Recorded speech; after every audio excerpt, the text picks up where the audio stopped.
बिस्मिल्लाहिर्रहमानिर्रहीम। अस्सलाम वालेकुम फ्रेंड्स, मैं हूं ज़ेब और आप देख रहे हैं traveller 777। Welcome to our YouTube channel. तो फ्रेंड्स, आज हम बात करेंगे पुर्तगाल के मतलब, यानी कि पुर्तगाल में जो डिपार्टमेंट है सैफ सर्विसो दे एस्ट्रेंजर फ्रंटेरा, उसके मतलब हम बात करेंगे कि जब वैसे तो आपको पता है कि जब आप पुर्तगाल में आते हैं आपका एक प्रोसेस है। अगर आप एज ए टूरिस्ट वीज़ा पर आए हैं, वो चाहे तो वीज़ा आपके पास पुर्तगाल का है या शेंजन कंट्री में से किसी भी कंट्री का वीज़ा लेके आए हैं तो भी आप पुर्तगाल में आ सकते हैं। और उसके बाद आपको पता है कि यहाँ पर एक फाइल लॉक सिस्टम अभी चला हुआ है। आपने अपने डॉक्यूमेंट जो है नीफ नंबर, इंश्योरेंस नंबर और लेके जॉब कॉन्ट्रैक्ट वगैरह लेके आप अपनी फ़ाइल लॉक करवा सकते हैं। फ़ाइल जो आपने लॉक करवानी होती है फ्रेंड्स, वो जॉब कॉन्ट्रैक्ट के बगैर भी लॉक हो जाती है। तो जब ये सारा कुछ आप कर लेते हैं, उसके बाद आपको पता है कि आपने अपना काम शुरू करना है। जब आप काम करते रहेंगे आपका टैक्स पे होता रहेगा, और एक दिन आएगा जब आपका टाइम पूरा हो जाएगा तो फिर सैफ आपको जो है ईमेल भेजेगी। आपने अपॉइंटमेंट उठानी होती है और जाकर अपना रेजिडेंस कार्ड अप्लाई करना होता है। ये आपने वैसे भी सुना हुआ है काफ़ी दोस्तों से, और बहुत ज़्यादा यूट्यूबर हैं जिन्होंने इसके ऊपर वीडियो भी बनाई हैं।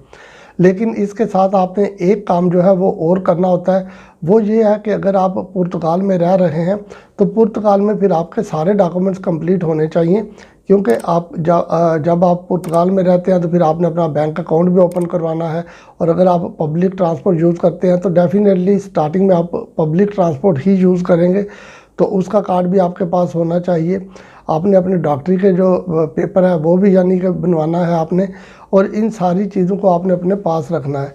और बाकी यह है कि जब आप कभी मार्केट वगैरह में जाएं शॉपिंग करने के लिए फ्रेंड्स, तो आप अपने कोशिश किया करें कि अपने जो कार्ड है आपके पास, अपने बैंक का कार्ड है, उस बैंक के कार्ड से पेमेंट करें। और वहाँ पर जब आप यानी कि रसीद मिलेगी तो वो आपसे पूछेंगे कि आपको कंट्रीब्यूट नंबर आपने देना है, यानी अपना नीफ नंबर, तो वो बिल्कुल आप ज़रूर दें। उसका आपको फ़ायदा ही होगा, नुकसान नहीं होगा। उससे दो चीज़ें क्लियर हो जाती हैं। एक तो ये है कि आप पुर्तगाल में रह रहे हैं और आपने अपने कार्ड से शॉपिंग की है, आपने पेमेंट किया है, और आपने गवर्नमेंट ऑफ पुर्तगाल को जो टैक्स दिया है वो भी आपने लीगल दिया है, यानी आपका नीफ नंबर वहाँ पे रजिस्टर्ड हुआ है।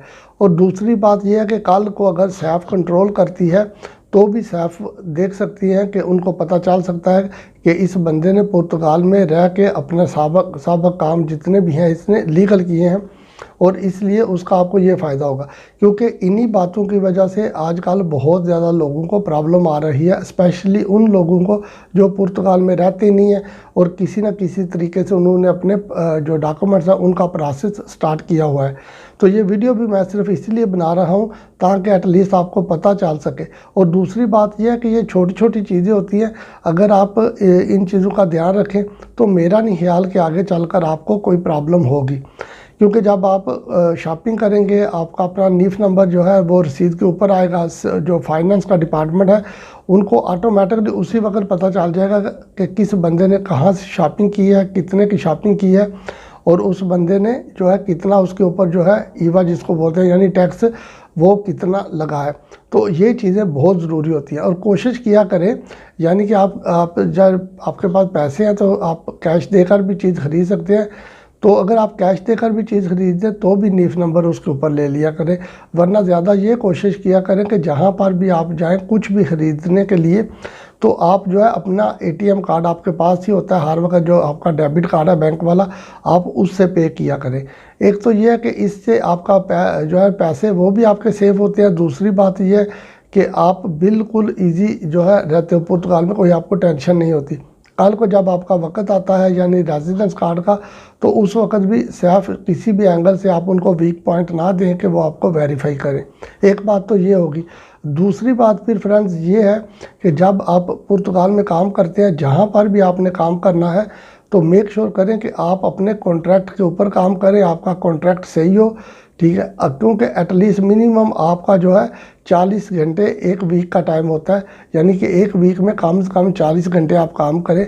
ये अगर आपने स्पेशली जो फर्स्ट रेजिडेंस कार्ड लेना है पुर्तगाल में, तो उसके लिए आपको फुल टाइम ही कॉन्ट्रैक्ट चाहिए। कभी भी आप ये शॉर्टकट के चक्कर में ना पड़े। और अगर आपको कुछ लोग बोलते हैं कि आप पार्ट टाइम ले लें, तो पार्ट टाइम में भी लोगों के कार्ड आ जाते हैं। तो मेरे भाई ऐसा आप बिल्कुल ना करें। आप कोशिश करें, इससे पार्ट टाइम से कार्ड तो नहीं आता, आपका टाइम ज़रूर वेस्ट हो जाता है। तो इसलिए बेहतर है कि जब आपने पहला रेजिडेंस कार्ड लेना है, तो उसके लिए ये बात बहुत ज़रूरी है कि आप जो है पुर्तगाल में आपके पास फुल टाइम जॉब कॉन्ट्रैक्ट हो, आप काम करते रहें, आपका टैक्स पे होता रहे, और जब आपका टाइम आएगा तो आपको रेजिडेंस कार्ड मिल जाएगा। बाकी इसके अलावा तीसरी बात एक और भी करता चलूँ कि जो आपका टैक्स पे होता है उसका आपको ही फ़ायदा होता है। कल कलाम को जब आपके पास पुर्तगाल का रेजिडेंस कार्ड होगा, फिर आपने अगर अपनी फैमिली को बुलाना है अपने होमलैंड से, तो साल के बाद जो IRS जो फिल होती है, वो फिर आपका टैक्स वहाँ से शो होता है कि इस बंदे ने कितनी अर्निंग की है, कितना इसका टैक्स गया है। IRS जो होती है वो बेसिकली शॉर्ट में अगर बोलें तो वो उस पेपर को बोलते हैं कि जितनी आपकी साल की जो है वो अर्निंग होती है, उससे उसके ऊपर पता चल सकता है। तो उसके अलावा ये है कि कल को अगर आपने किसी को स्पॉन्सर करना है, आपने अगर स्पोज को लेके आना है, या अपने पेरेंट्स को या किसी भाई को बहन को जिसको भी आपने स्पॉन्सर करना है, तो भी उसमें आपको बहुत ज़्यादा हेल्प मिलती है।